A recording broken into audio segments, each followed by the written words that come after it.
Live from downtown Detroit, home of WDIV and Click on Detroit, Local 4 News at 6 starts now. Toughing it out in this new coronavirus reality. Families are coping with kids having to learn from home, and a growing number of auto workers wondering whether it's safe for them to continue at their jobs. Topping Local 4 News at 6, another day of dizzying developments in the effort to control the spread of the virus. Let's take a look at where things stand right now, guys. The number of confirmed cases in Michigan could change at any moment, but right now it remains at 53.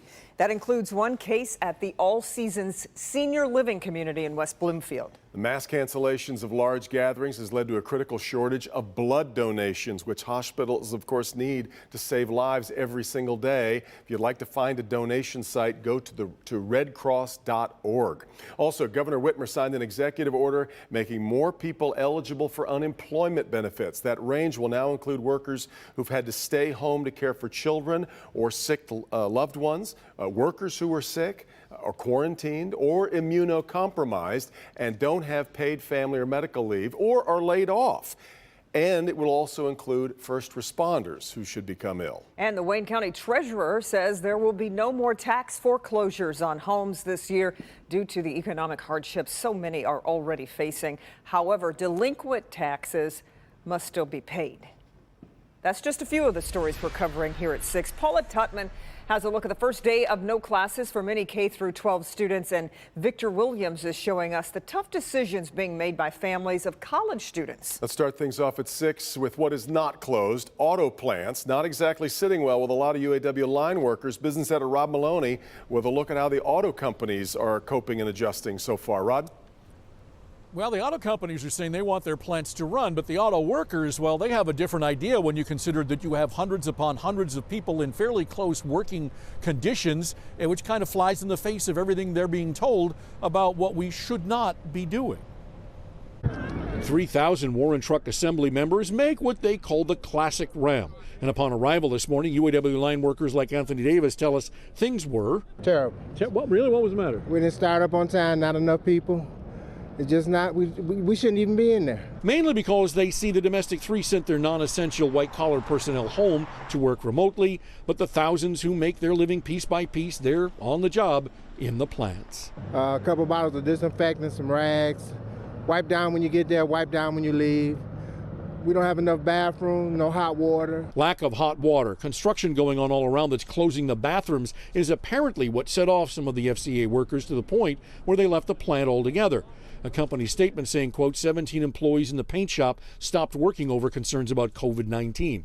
There are no confirmed cases at the plant, end quote. Meantime, Ford telling Local 4 its Corona in-plant response is to provide hand sanitizer, wipes, increased cleaning and disinfecting materials, and the cafeterias where they're suspending buffet-style serving. But if a Corona case crops up, they will close the facility for 24 hours, deep clean and disinfect, and then reopen. But should there be 3 cases within 3 days' time at the same facility, that's when they expect to close indefinitely. Now, General Motors tonight is not going as specific as all of that with the closing of plants in that order, but they are saying that they're doing a lot of the same things that Ford is doing. And in the meantime, the workers are in a bit of a rebellion. There are a couple of locals have already filed grievances against the fact that these plants are open. Back to you. Well, Rod, what is the likelihood that plants will close? Well, you know, I have to believe that there is a lot of jockeying about that behind the scenes, but the auto companies feel that they need to keep these plants moving and get the supply of vehicles back up. Yeah. And so it's going to be a pitched battle. There's no doubt about it. Yeah. All right, Rod. All right, well, we do need to let you know that we've just learned within the last few minutes of another confirmed case, pushing the total in Michigan to 54. And even with that number, local healthcare workers are already feeling the impact of this outbreak. Dr. Frank McGeorge worked in the emergency room over the weekend, says hospitals are starting to see an increase in possible and confirmed cases and a backlog of patients waiting for test results. Just to give you some idea of the scope or the magnitude here, Dr. Caldoun actually said that they were going to process about 115 a day, and the turnaround was going to be anywhere between 48 and 72 hours, which implies that right now they're probably looking at a backlog of several hundred, and I imagine it will be even more in coming days. Indeed. Okay, well, for many families of K through 12 students, this was day one of giving remote learning a shot. It's been an education for the schools on the other side, too. Paula Tutman live with how it's going so far. Paula? Hi, guys. Yeah, so remote learning hasn't exactly started yet. Obviously, it's still in the process, but there's nothing normal going on here, whether you're an adult, but especially if you're a child. The Wendy's is closed. Kids aren't seeing their teachers, and there's a desk being set up in the kitchen. This is not normal, but it is the new normal. This is what it looks like at the Harrison home in the Rochester Hills area today. Preparing for what's next. A sunny, chilly day, and time for Parker to work on a new passion, photography. Today we might go on a walk on the Paint Creek Trail. But when does the schoolwork arrive? We're just waiting right now to hear from the schools to find out education-wise what they're going to be doing.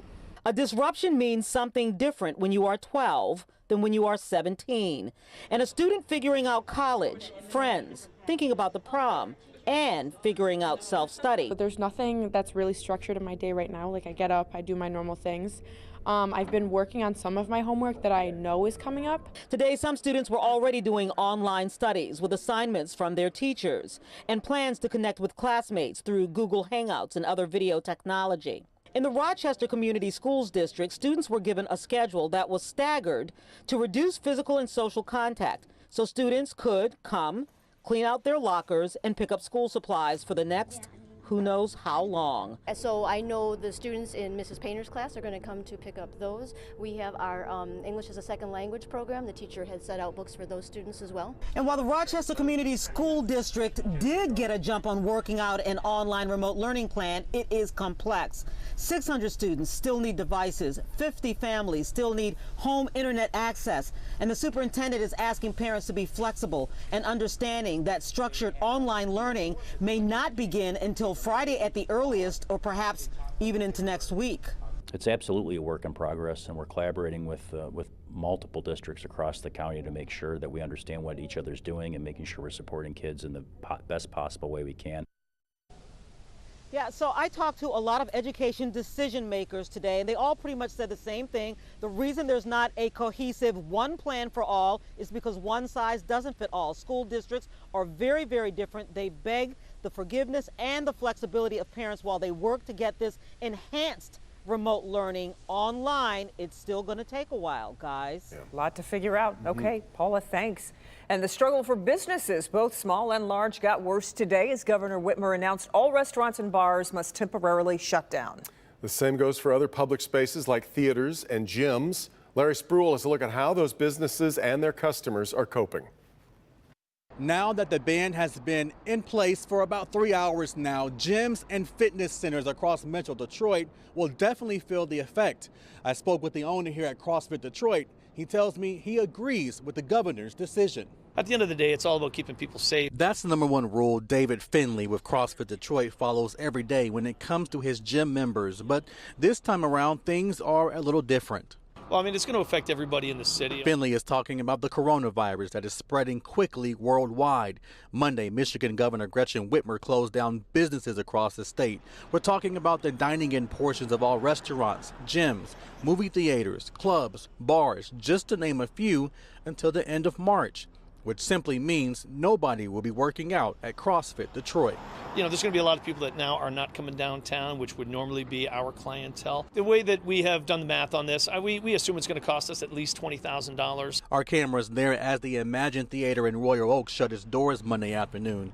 Meanwhile, Finley says this is just the beginning. I think that this will get worse before it gets better, but at the same time, it is going to pass. And so we're not just talking about restaurants, movie theaters, and gyms. The ban also includes spas and casinos. Meanwhile, businesses here in downtown Detroit tell me they are expecting to feel this consequence way after the end of March.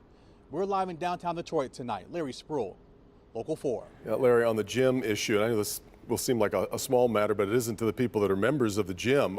Those who've already paid their memberships, what happens there? Yeah, well, Devin, so I did talk to CrossFit Detroit, and he tells me that those who have already paid their membership, that he will allow them to take some of the equipment home. He will also provide to them at-home workouts as well. Devin? Yeah. All right. Larry, we appreciate it. And coronavirus has led many college students and their families to wonder if it isn't just best to bring them home for the rest of the semester. Victor Williams live at the University of Michigan in Ann Arbor. And Victor, this is a tough decision for a lot of folks. Yeah, absolutely. From on-campus housing straight to the moving trucks, it's a lot of unknown questions out there up in the air about this virus. But some of these parents, they simply aren't waiting for answers to pull their kids from the dorms.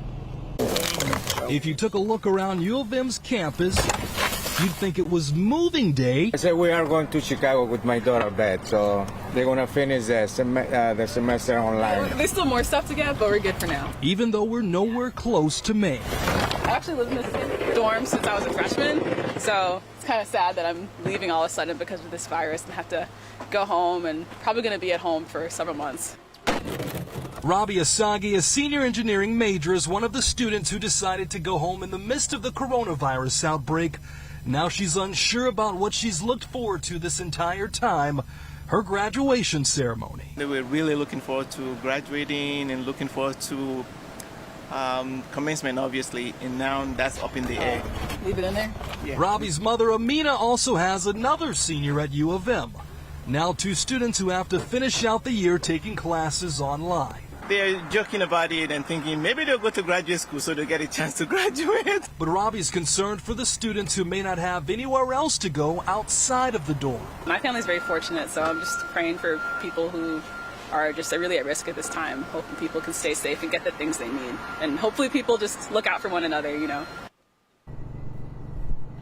And Robbie tells me that she's a resident assistant or RA, so she's just happy that her bosses were allowing her to be very flexible and get her stuff and get off of campus as for now. For now, we are reporting live in Ann Arbor. Victor Williams, Local 4. Yeah, like you said, tough decision for a lot of families. Okay, Victor, thanks. Well, we didn't forget about Ben or the chance for some wet weather tonight. Hi there, Ben. I'm just 15 feet away. Just trying to be good. We've got a couple of showers hanging around just for the next couple hours, and then we're looking at a lot more rain later this week. We'll see if the thunder is coming with it coming up. From a simple handshake to a hug, social distancing is changing our behavior, but are people doing enough to keep you safe? What you need to know in my Help Me Hank report.